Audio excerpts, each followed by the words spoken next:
solo porque no se pliegan a la pantomima de democracia burguesa al gusto estadounidense, diseñada para contener los excesos de las mayorías en contra de los privilegios de las minorías, según el planteamiento de James Madison, uno de sus principales ideólogos. Dentro de este esquema resulta pasmoso el descaro y la tranquilidad con la que los conjurados admiten estar trabajando por la exclusión del sistema internacional de los países de la Alianza Bolivariana para los Pueblos de nuestra América, buscando provocar un aislamiento como el que se ha venido intentando contra la gloriosa Revolución Cubana desde hace 50 años. En este propósito se pretende desconocer la voluntad popular, arrojando dudas sobre aquellos procesos electorales cuyos resultados no son favorables a sus aliados políticos locales, sus lacayos incondicionales. En este entretejido de patrañas el imperio intenta convencer al mundo de que la libertad de prensa comienza y termina con la satisfacción de los intereses corporativos de unos cuantos propietarios de empresas capitalistas de tráfico de información, y pretende imponer el secuestro de la verdad como doctrina. También se intenta descalificar cualquier corriente del pensamiento que no se haga reverencia al altar del neoliberalismo, que no se incline ante el tótem del llamado libre mercado, o que no sucumba ante el fetiche de una apertura comercial fraudulenta, pensada para facilitar y legitimar las grandes economías del norte, devoren a las del sur, modelo perverso que en los últimos 30 años ha sumergido a los pueblos del mundo en la inseguridad y en la pobreza. Se pretende satanizar a un gobierno como el de Venezuela, legítimamente instaurado por la voluntad popular que se ha perfilado a lo largo de 11 años como catalizador del desarrollo y constructor del bienestar de su pueblo. En la misma línea se acusa de dependencia y concentración de poder a la acción mancomunada de las instituciones del Estado, solamente porque comparten una misión y un proyecto de país recogido en una Constitución refrendada popularmente.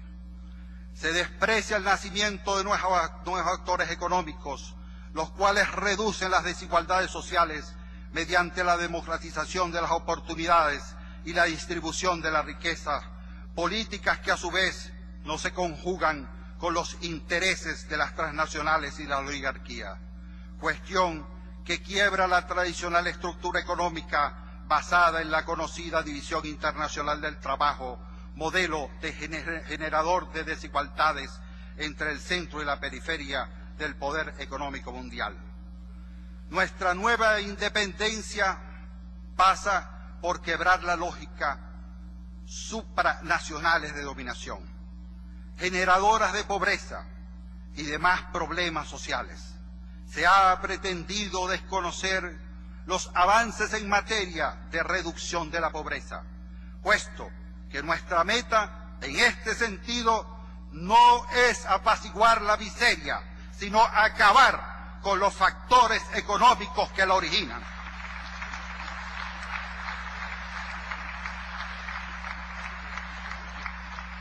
La imposición del pensamiento liberal burgués manipula una y otra vez con el chantaje del supuesto desarrollo económico,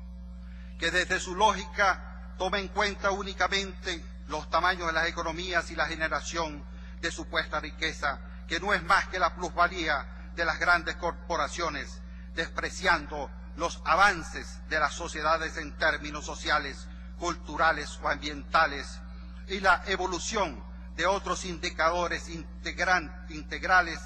de aceptación internacional, como el índice del derecho humano o el coeficiente de Gini, son simplemente despreciados. Con una audacia que raya en la temeridad, se desvirtúa con mentiras la realidad de lo que pasa en nuestros países, desconociendo los avances en educación, en inclusión social, en democratización del acceso a la información,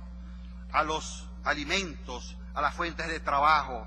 al uso de la tierra, a la salud, en definitiva, en el aumento de la equidad social.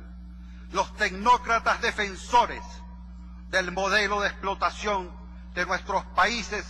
pretenden blindar para su disfrute exclusivo y excluyente sectores estratégicos de la economía como la banca, los servicios públicos, la extracción de materias primas o la explotación de la tierra, en virtud de lo cual alzan sus voces con indignación frente a la acción firme y decidida del Estado popular y patriótico en la regulación y control de estos sectores primordiales para el desarrollo nacional de nuestras sociedades. Así, se desconoce la potestad de los Estados para ejercer su soberanía sobre los sectores sensibles de la economía, que tradicionalmente se han mantenido en manos de los grupos poderosos que han impedido el acceso del pueblo a los beneficios que por derecho propio tienen sobre estos. Por todo lo anterior, el proyecto redivivo de estos sectores retrógrados descalifican las figuras de líderes electos con masivo apoyo popular y para ello no escatiman en manipular a través de su potente aparato de difamación masiva las realidades regionales,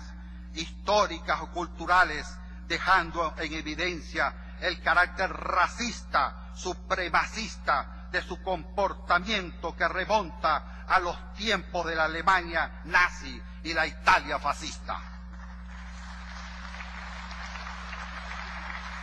De esa misma manera,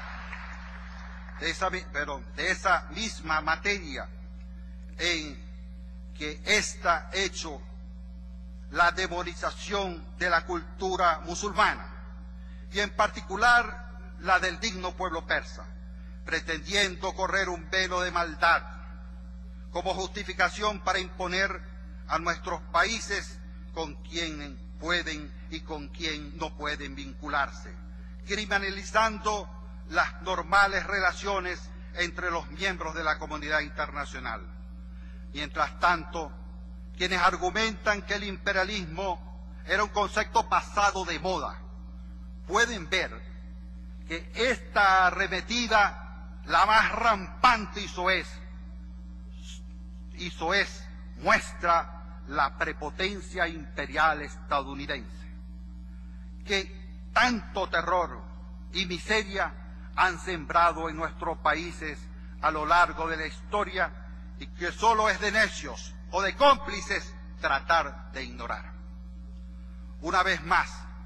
resulta vergonzoso el papel servil de algunos felones al servicio de potencias extranjeras que aún continúan viviendo de la explotación y la sumisión de su propio pueblo y que ponen en el poder económico, político, cultural y mediático que aún detentan al servicio de destruir la revolución bolivariana, no por los errores que ésta pueda haber cometido, sino por sus enormes aciertos, por haber puesto al servicio del pueblo la riqueza de la nación, por haber recuperado la soberanía, la dignidad y la esperanza del pueblo venezolano, y por haber sido artífice de la auténtica unidad con otros pueblos de nuestra América que hoy logran sus mayores frutos en el alba. Ante estas pretensiones se reivindica el pensamiento y la acción del libertador Simón Bolívar y la idea de la unión que elevan y defienden los pueblos del continente.